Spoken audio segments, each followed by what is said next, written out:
அன்பார்ந்த சகோதர சகோதரிகளே, நம்மளுடைய உடம்பை ஆரோக்கியமாக வைத்துக்கொள்வதற்கு நான் சில ஆலோசனைகளை முன்வைக்க விரும்புகிறேன்.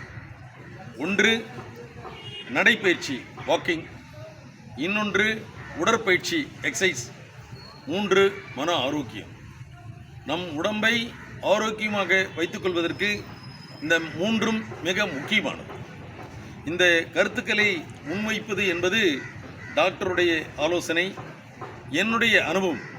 இந்த இரண்டையும் கலந்துதான் இந்த கருத்துக்களை நான் முன்வைக்க விரும்புகிறேன்.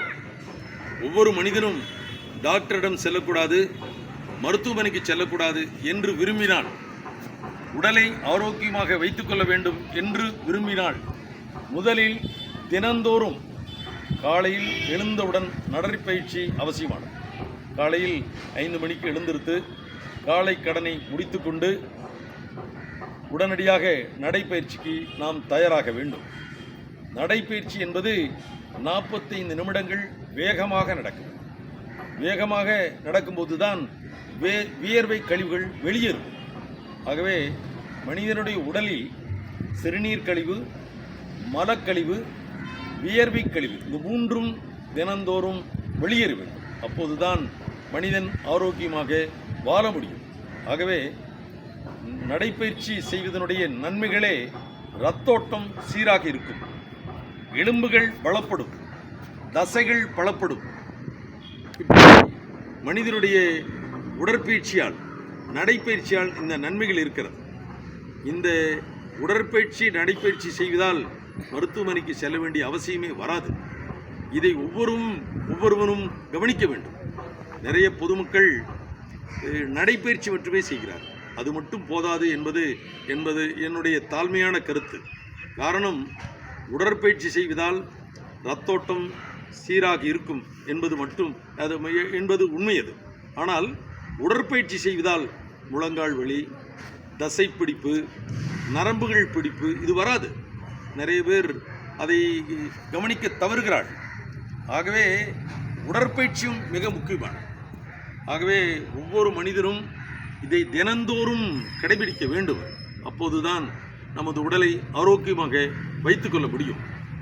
மாரடைப்பு வராமல் தடுக்க முடியும், முழங்கால் வலி வராமல் தடுக்க முடியும், நரம்பு பிடிப்பு வராமல் தடுக்க முடியும். இந்த மூன்றையும் நாம் கடைபிடிக்கும் போது நமது உடலில் நல்ல ஆரோக்கியத்தை நாம் பார்க்க முடியும். ஆகவே ஒவ்வொரு மனிதனும் காலையில் எழுந்தவுடன் தினந்தோறும் மாதத்தில் 30 நாட்களுமே நடைப்பயிற்சி, உடற்பயிற்சி, மன ஆரோக்கியம், இதை மூன்றும் கடைபிடிப்பது என்பது மிக மிக முக்கியமானது. இதில் நான் சொல்ல விரும்புவது, உடல் ஆரோக்கியமாக வைத்துக் கொள்வதற்கு நடைப்பயிற்சி செய்கிறோம், உடற்பயிற்சி செய்கிறோம். அதே போல மன ஆரோக்கியமும் முக்கியமானது. அந்த மன ஆரோக்கியம் என்றால் என்ன என்று நான் புரிந்து கொள்வது மிக அவசியமானது. மனதிலே கவலை இல்லாமல், இரத்த அழுத்தம் இல்லாமல், அதாவது சில பேர் அடிக்கடி டென்ஷன் ஆகுது உண்டு, அந்த மாதிரி இல்லாமல் நல்ல எண்ணங்களோடு நல்ல சிந்தனையோடு இருப்பது மிக மிக முக்கிய அவசியமானது. கெட்ட பழக்க வழக்கங்களுக்கு இடம் தராமல் நல்ல எண்ணங்களை வைத்துக்கொண்டு பிறருக்கு உதவி செய்வது என்ற மனப்பான்மையோடு மனிதன் வாழ்வது என்பது அவசியமானது. இப்படி நல்ல எண்ணங்களை வைத்துக்கொண்டு மன ஆரோக்கியத்தை நாம் கடைபிடிப்பதனால்தான் உடலை ஆரோக்கியமாக வைத்துக்கொள்ள முடியும். உடலை ஆரோக்கியமாக வைத்துக்கொண்டு மன ஆரோக்கியம் வைத்துக்கொள்வதற்கு தவறிவிட்டால் உடல் ஆரோக்கியமாக இருக்காது. இதை மிக முக்கியமாக நாம் கவனிக்க வேண்டும். ஆகவே இந்த மன ஆரோக்கியமும் முக்கியமானது. நம்மிடத்திலே பொய் பேசக்கூடாது, கெட்ட எண்ணங்கள் வரக்கூடாது, மற்றவை கெடுக்கக்கூடிய எண்ணங்கள், மற்றவரை தவறாக நினைக்கக்கூடிய எண்ணங்கள், இப்படி நேர்மறையான எந்த சிந்தனையும் இல்லாமல் நல்ல எண்ணங்களோடு நல்ல ஒழுக்கத்தோடு மனிதன் வாழ்வது அவசியம் என்பதை புரிந்து கொண்டு மன ஆரோக்கியத்தை நாம் பேணி காக்க வேண்டும். அப்போதுதான் மனிதன் நிம்மதியாக உடல் ஆரோக்கியத்தோடு வாழ முடியும். அதோடு இந்த உடற்பயிற்சி, நடைப்பயிற்சி என்பது சில பொதுமக்கள் கொஞ்ச நாட்கள் மட்டுமே செய்கிறார்கள், அப்புறம் நிறுத்தி விடுகிறார்கள். அதனால் அதிக பலன் இல்லை. வருஷத்தில் 365 நாட்களுக்குமே இந்த உடற்பயிற்சி நடைப்பயிற்சி நாம் மேற்கொள்வது அவசியம். இன்றைக்கு ஆண்கள் அதிகமாக உடற்பயிற்சியும் நடைப்பயிற்சியும் செய்வதை பார்க்கிறோம், விளையாடுவதை பார்க்கிறோம்.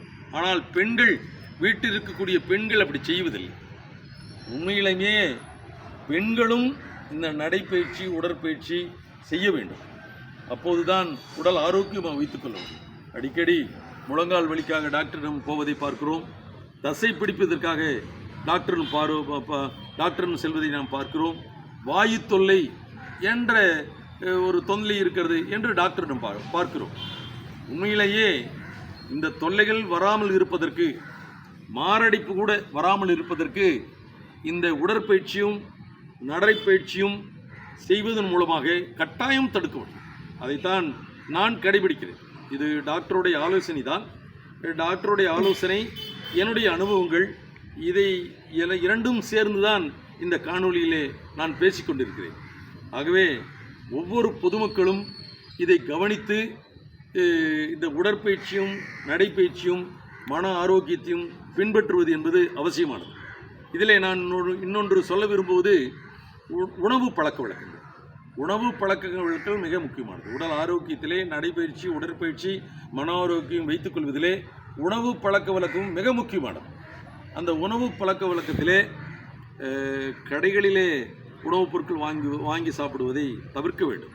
புரோட்டா சாப்பிடுவதை தவிர்க்க வேண்டும். பேக்கரியினுடைய உணவுப் பொருள், மைதா அது உணவுப் பொருள், அதையும் வாங்கி சாப்பிடுவதை தவிர்ப்பது நல்லது. அது ஏதோ ஒரு நாட்கள் சாப்பிடுவதனால் தவறில்லை, அடிக்கடி சாப்பிடுவார்கள். அதே மாதிரி கடைகளில், தேநீர் கடைகளில் போண்டா, பஜ்ஜி, வடை தினந்தோறும் சாப்பிடுகின்ற பெரியோர்களை நான் பார்க்கிறேன். அதை கட்டாயம் தவிர்க்க வேண்டும். அந்த காரணம், அந்த செய்யக்கூடிய பலகாரத்தினுடைய எண்ணெய் தொடர்ச்சியாக அந்த எண்ணெய் சுழற்சி முறையிலே அப்படியே பயன்படுத்தி அந்த எண்ணெய் கெட்ட எண்ணெயாக மாறுகிறது. அந்த உணவை சாப்பிடுவதனால் நமக்கு கெட்ட கொழுப்புகள் சேர்க்கிறது. அதாவது உடலிலே நல்ல கொழுப்பு, கெட்ட கொழுப்பு இரண்டும் இருக்கிறது.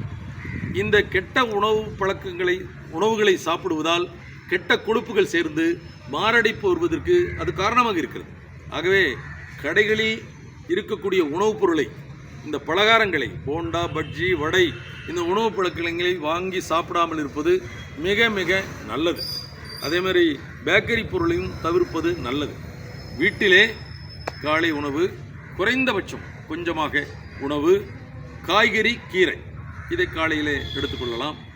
அதேபோல் மதியமும் அப்படித்தான், கொஞ்சம் சாப்பாடு, காய்கறி, கீரை.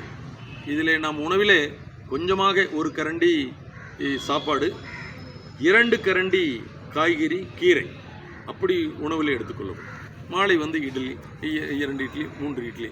அதே உணவு அதிகமாக எடுத்துக்கொள்ளாமல் இருப்பது உடல் ஆரோக்கியத்திலே மிக முக்கியமானது. காய்கறியும் கீரையும் பல சத்துக்களை கொடுக்கிறது. இரும்பு சத்து, நார் சத்து, பல சத்துக்களை இந்த காய்கறிகளும் கீரைகளும் கொடுக்கிறது. நாம் தினந்தோறும் காய்களும் கீரையும் நாம் எடுத்துக்கொள்வதில்லை. நிறைய உணவு சாப்பிடுகிறோம், வயிறு நம்ப சாப்பிடுகிறோம். உண்மையிலேயே ஒவ்வொரு மனிதனும் வயிறு நிறைய சாப்பிடக்கூடாது. என்னை நான் சொல்ல விரும்புவது, அரை வயிறு அந்த அளவுக்கு மட்டுமே சாப்பிட்டு கொள்ள வேண்டும். வயிறு முழுக்க சாப்பிட்டு சிரமப்படக்கூடாது. ஆகவே உணவு பழக்கம் என்பது உடல் ஆரோக்கியத்தில் மிக மிக முக்கியமானது. கடைகளிலே பலகாரங்களை வாங்கி சாப்பிடக்கூடாது, பேக்கரி பொருளை சாப்பிடக்கூடாது. வீட்டினுடைய உணவை எடுத்துக்கொள்ள வேண்டும். அது குறைவாக எடுத்துக்கொள்ள வேண்டும், நிறையா சாப்பிடக்கூடாது. அப்புறம் நான் இந்த ஒரு விஷயத்தை சொல்ல மறந்துவிட்டேன்.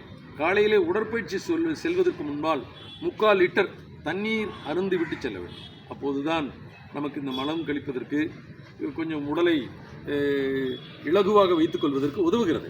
நடைப்பயிற்சிக்கு முன்பாக காலையில் 3/4 லிட்டர் தண்ணீர் குடித்துவிட்டு நடைப்பயிற்சிக்கு செல்ல வேண்டும். இதை கடைபிடிப்பதால் உடற்பயிற்சி, நடைப்பயிற்சி, இந்த மன ஆரோக்கியம், இந்த 3ம் கடைபிடிப்பதால் பல நன்மைகள் ஏற்படுகின்றன. ஆகவே ஒவ்வொரு மனிதரும் இதை தினந்தோறும் தன்னுடைய வாழ்நாள் முழுதும் கடைபிடிக்க வேண்டும். ஆண்களும் பெண்களும் வயதானவர்களும் செய்ய வேண்டும். சில வயதானவர்கள் என்று 60 வயசுக்கு மேற்பட்டவர்கள் தேவையில்லை என்று நினைக்கிறார்கள். நாம் இறக்கும் வரை இந்த உடற்பயிற்சியும் நடைப்பயிற்சியும் செய்ய வேண்டும் என நான் கருதுகிறேன். இது டாக்டருடைய கருத்துக்கள். ஆகவே ஒவ்வொருவரும் இதை கடைபிடித்து நல்ல ஆரோக்கியத்தோட வாழ வேண்டும் என விரும்புகிறேன். நன்றி. நேரம் செய்ய வேண்டும். ஒவ்வொரு பயிற்சியும் 10 முறை செய்ய வேண்டும்.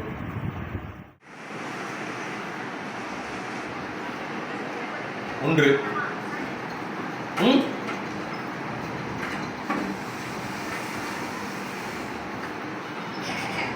இரண்டு, ஓகேவா?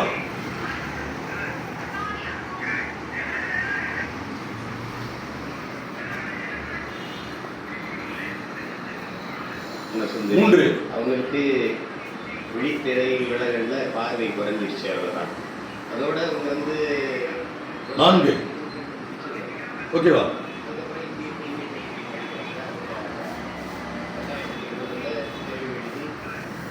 5,